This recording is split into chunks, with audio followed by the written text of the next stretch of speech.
This is Radhika गौर और आज शुरू करेंगे हम अपना जो चैप्टर है चतुर्भुज को समझना, उसका भी सेशन नंबर 3, जिसमें हम पढ़ेंगे चतुर्भुजों के प्रकार के बारे में।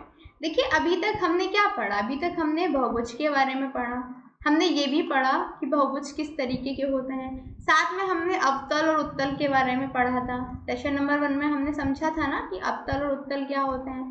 हमने सम विषम बहुभुज के बारे में भी पढ़ा, साथ में हमने जो अतः कोण होते हैं और जो बाहरी कोण होते हैं उनके बारे में भी थोड़ा डिटेल में डिस्कस किया। तो हम बेसिकली अभी तक इतना इस सेशन में, इस चैप्टर के सेशंस में समझ चुके हैं।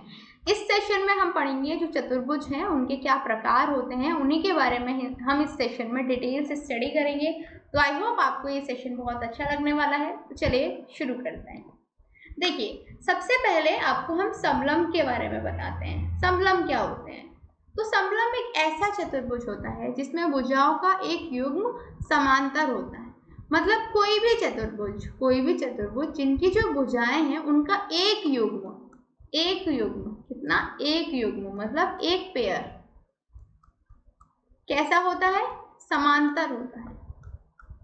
कैसा होता है? समांतर मतलब इक्वल होता है। जैसे आप सपोज कीजिए आपका ये है, यहाँ पे देखिए आपकी ये दोनों भुजाएं एक दूसरे के समांतर हैं, तो ये कैसा बहुभुज हुआ?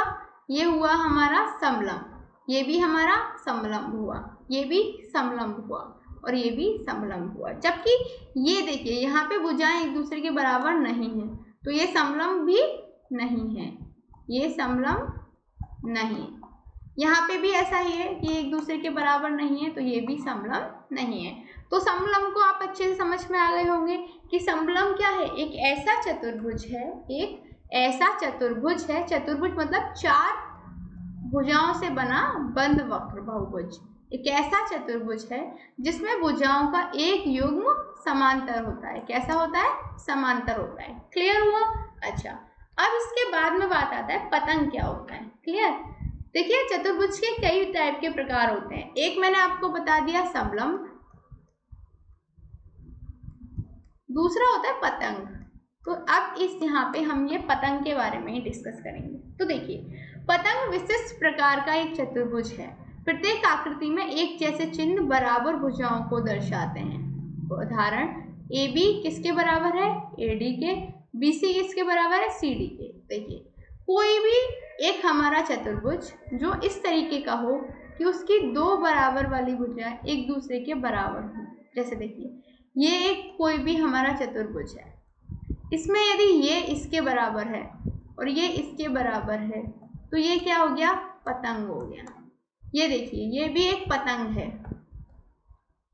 ये इसके बराबर, ये दोनों इसके बराबर, ये भी एक पतंग की आकृति हुई। ये देखिए इसमें भी ये दोनों भुजाएं एक दूसरे के बराबर हैं और ये दोनों भुजाएं एक दूसरे के बराबर हैं, तो ये भी पतंग की हुई। जबकि यहाँ पे ऐसा नहीं है, यहाँ पे ये तो एक दूसरे के बराबर थी लेकिन ये भुजा किसी के बराबर नहीं है, तो ये पतंग नहीं है। ये देखिए यहाँ पे क्या है? ये भुजा इसके बराबर है, ये भुजा इसके बराबर है, लेकिन दो एक दूसरे के साथ वाली भुजाएं एक दूसरे के बराबर नहीं है, इसलिए ये भी पतंग नहीं है। यहाँ पे भी देखिए ये तीनों भुजाएं एक दूसरे के बराबर है लेकिन ये भुजा किसी के बराबर नहीं है, तो ये भी पतंग नहीं है। तो समझ में आया कि पतंग एक ऐसा चतुर्भुज है जिसकी 2 आसपास की भुजाएं एक दूसरे के बराबर होती हैं, ये दोनों एक दूसरे के बराबर होंगी। यदि कोई ऐसा चतुर्भुज है तो उसको हम क्या कहते हैं? पतंग कहते हैं। क्लियर? तो एक पतंग की कितनी भुजाएं होती हैं? 4 भुजाएं होती हैं। क्यों? क्योंकि एक चतुर्भुज है। दूसरी चीज, इसमें अलग अलग आसन्न भुजाओं के 2 युग्म होते हैं। जैसे एक आसन्न भुजाएं ये हो गई, एक युग्म आसन्न भुजाओं का ये हो गया, दूसरा युग्म ये हो गया। तो मतलब ये इसमें क्या होता है? अलग अलग आसन्न भुजाओं के 2 युग्म होते हैं जिनकी लंबाई एक दूसरे के बराबर होती है। यदि ऐसा है तो कोई भी हमारा जो चतुर्भुज उसको हम क्या कह सकते हैं? पतंग कह सकते हैं। क्लियर? Very good. आगे बढ़ते हैं।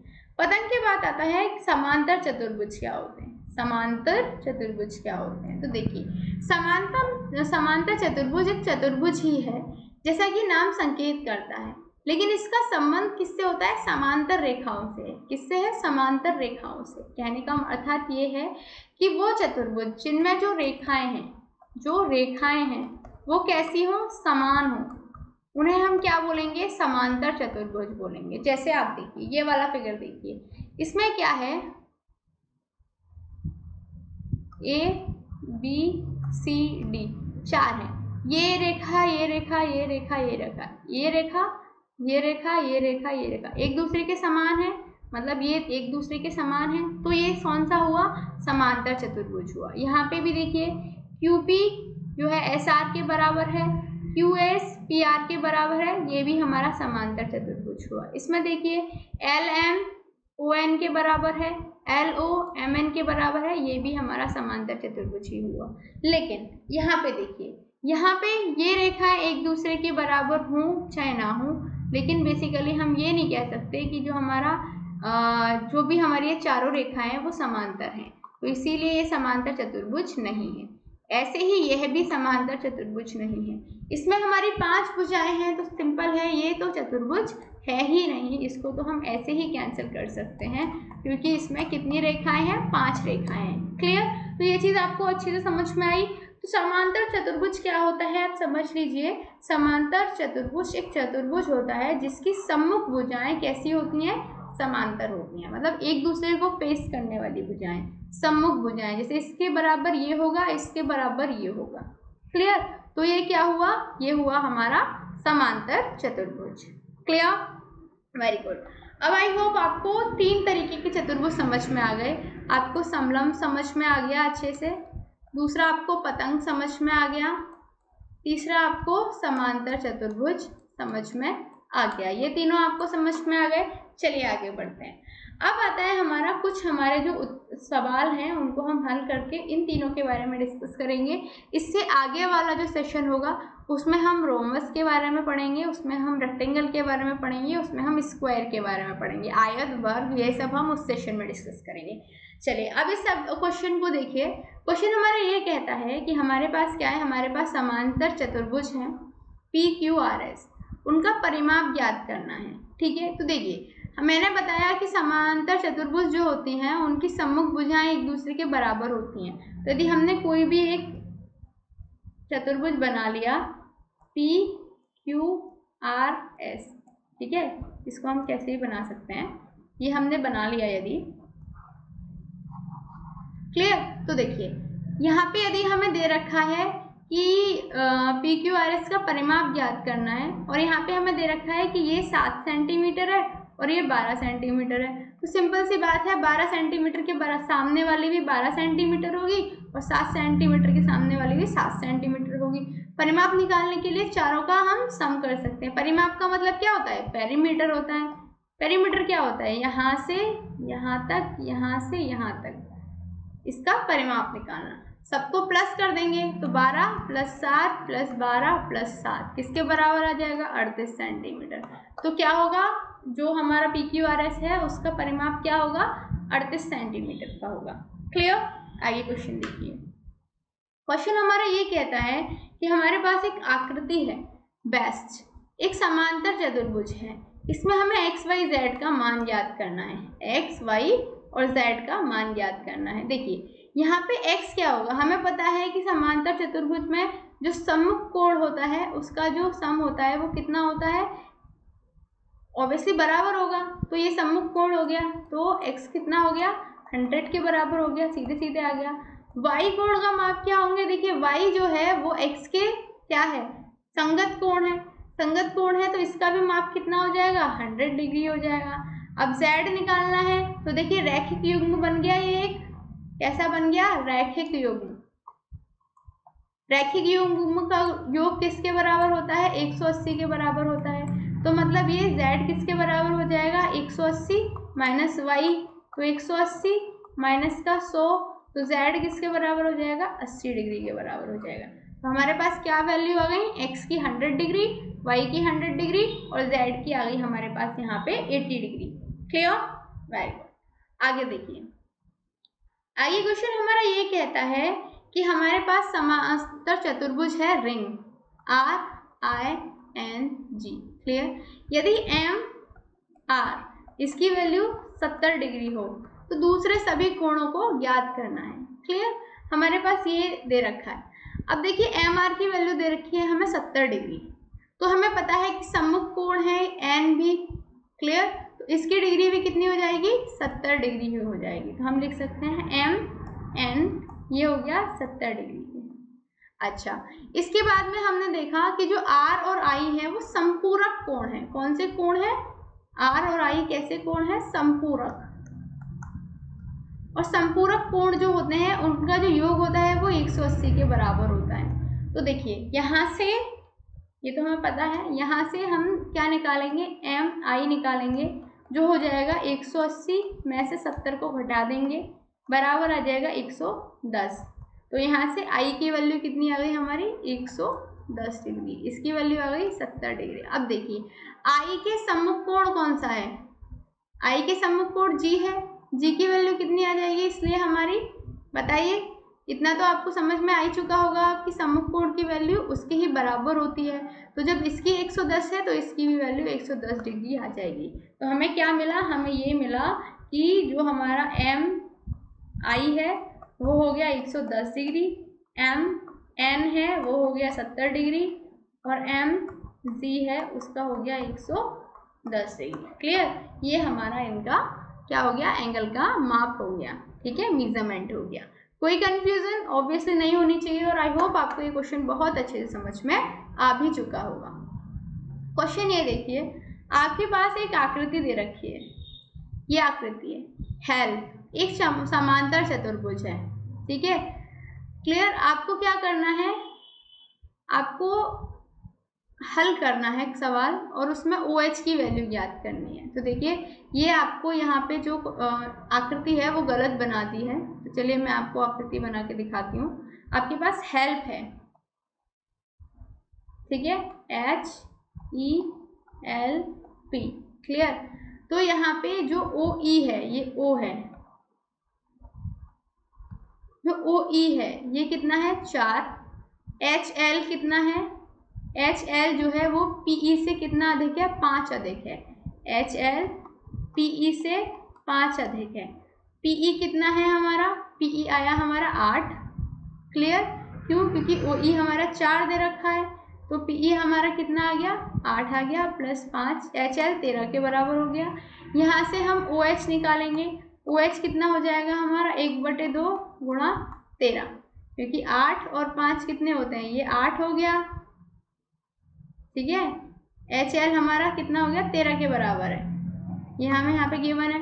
तो 1/2 इंटू 13, तो हमारा OH कितना आ जाएगा, 13/2, मतलब कितना हो जाएगा, 6.5 सेंटीमीटर, 6.5 सेंटीमीटर, इतनी हमारी OH की वैल्यू आ जाएगी। ठीक है, नेक्स्ट शुरू करते हैं। हमारे पास क्या है, हमारे पास कोई भी एक समांतर चतुर्भुज है और प्रत्येक कथन को परिभाषा का प्रयोग किए गए गुणों द्वारा पूरा करना है। देखिए AD किसके बराबर होगा, ये बताना है। DCB ये किसके बराबर होगा, ये बताना है। OC किसके बराबर होगा, ये बताना है। और इनका सम किसके बराबर होगा। देखिए AD जो है हमारा वो BC के बराबर होगा, क्योंकि समांतर चतुर्भुज की सम्मुख भुजाएं बराबर माप की होती हैं। जो एंगल DCB है वो एंगल DAB के बराबर होगा, इसके बराबर होगा। क्यों, क्योंकि समांतर चतुर्भुज के सम्मुख कोण बराबर होते हैं।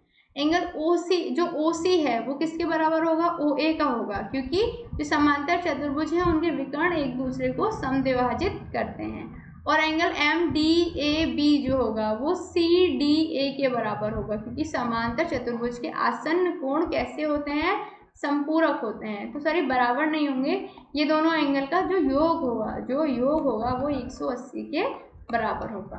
क्लियर, समझ में आया, वेरी गुड। तो बेसिकली अब एक और क्वेश्चन देखते हैं।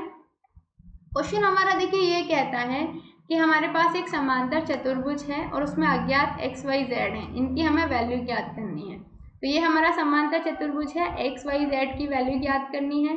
Z की वैल्यू कितनी होगी, 80 होगी। क्यों, क्योंकि ये संगत कोण है।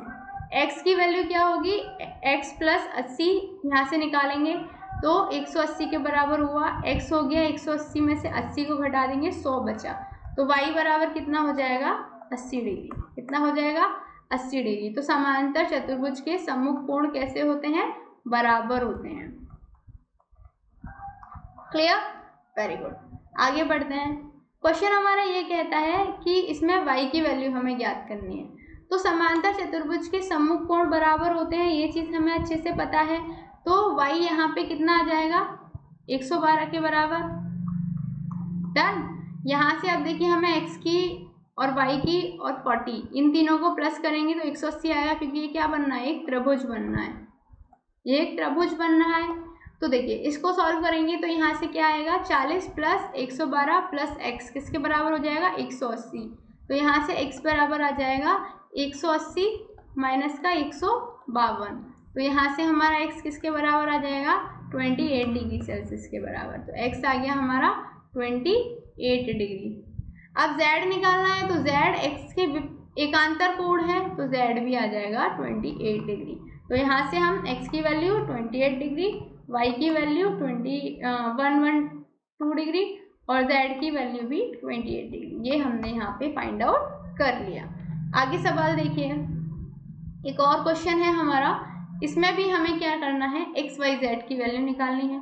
तो देखिए यहाँ से x की वैल्यू 90 हो जाएगा, क्योंकि ये 90 है तो ये भी 90 हो जाएगा, तो x बराबर 90 हो गया।